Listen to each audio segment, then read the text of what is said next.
These videos are not intended to replace the expert advice of your health professionals. Please note, not all care challenges discussed occur for everyone with MND. The strategies provided are not extensive.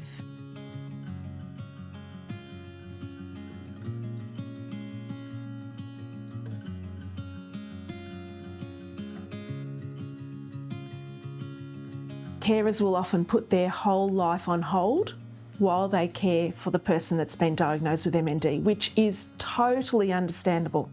What we see a lot of the time is that there's just so much love there for their person living with MND, and despite maybe external supports or family supports being there to help support them, a lot of the time it's stepping away and taking that time out for themselves that can be really difficult. There's one person with the diagnosis. There's two journeys with it. You go from having a partner with whom you have this very equal relationship and you're sharing everything, to you just gradually taking on more and more and more responsibility. So I think that looking after yourself and managing your own physical and mental health is crucial, because if you are burnt out and not coping, then you're not actually being a support to them either. Taking care of yourself is taking care of your loved one. If you think about high-level athletes, they factor in days or periods of rest so they can continue performing at a high level. As a carer, you might like to think of yourself as an athlete, and taking breaks allows you to rest and restore so that you're able to continue performing at a high level. Step number 1, self-awareness. Being aware of when you're feeling a little bit ill at ease. You can feel that tension rising. Becoming familiar with your own warning signs. You notice you might be a bit snappier than usual. You might be finding yourself falling into self-blame or other blame. Those are the kind of signs. Doesn't mean that you're deficient, you're not doing anything wrong.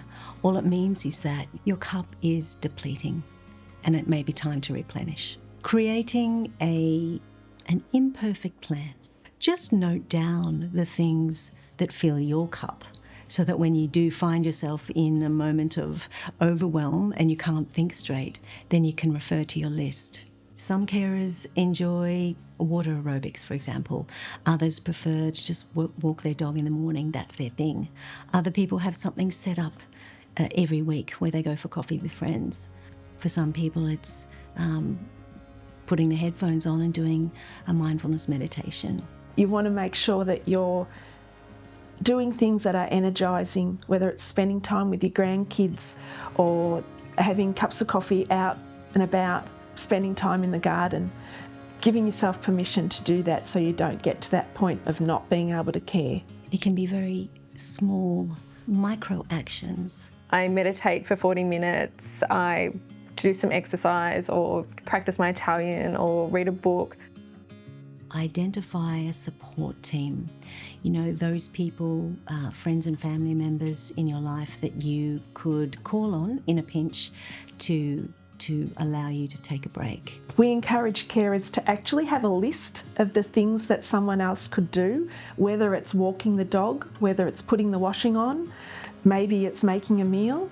And so when someone says to you, how can I help? You can say, well, at the beginning, everyone says, can I help? Can I help? And you just say, no, we're fine. And then you get to a point where you think, I have to make a choice about, I can do this thing, which for me is working, but I can only do it if I have help. Like, I can't do everything anymore.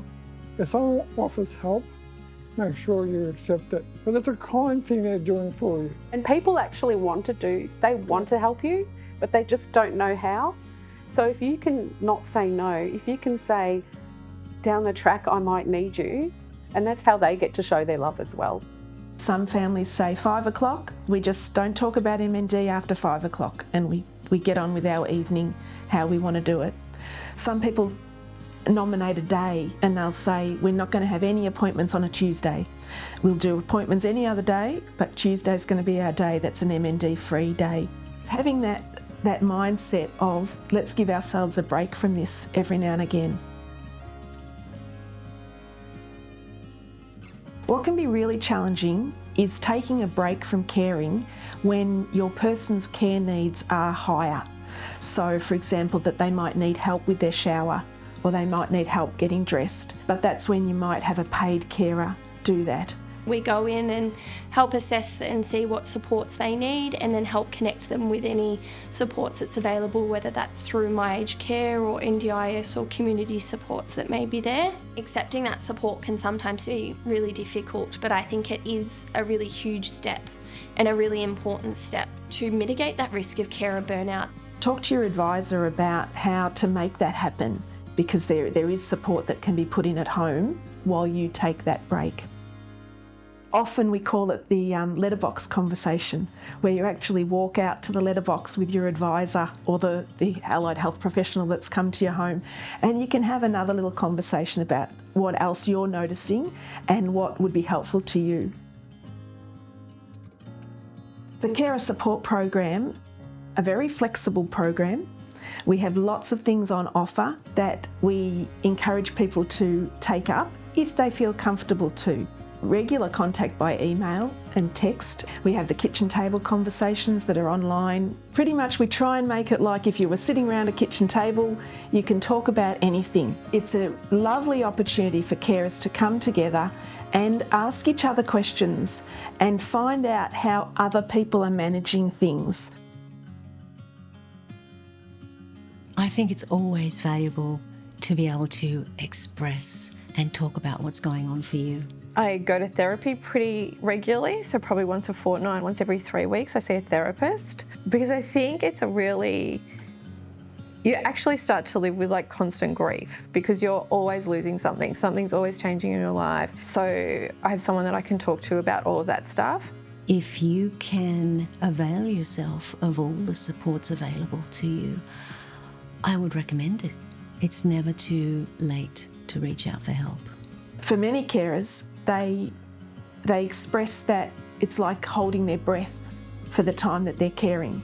And we all know you can't hold your breath for too long, but people try to do that. They try to just hold everything, and that can be one way of managing, but getting support and getting people around you can be a very positive way of managing as well. There's no roadmap, there's no instruction manual. We're doing the best we can, and that's okay.